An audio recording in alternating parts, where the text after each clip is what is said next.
Hello friends, welcome to our channel colourful life with SD art. मी सविता आपणा सर्वांचं स्वागत करते.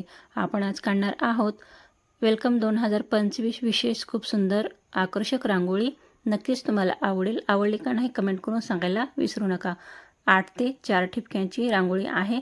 8 ठिपके असे आडव्या लाईनमध्ये आणि उभ्या लाईनमध्ये 4 वेळेस आपल्याला टाकून घ्यायचे आहेत. याप्रमाणे तुम्ही पाहू शकता. रांगोळी आवडली का नाही कमेंट करून सांगायला विसरू नका. अशाच नवनवीन कलात्मक रांगोळ्यांसाठी माझ्या चॅनलला सबस्क्राईब करा व समोरील बेल आयकॉन क्लिक करायला विसरू नका. व्हिडिओ शेवटपर्यंत नक्की पहा. Keep watching. थँक्यू.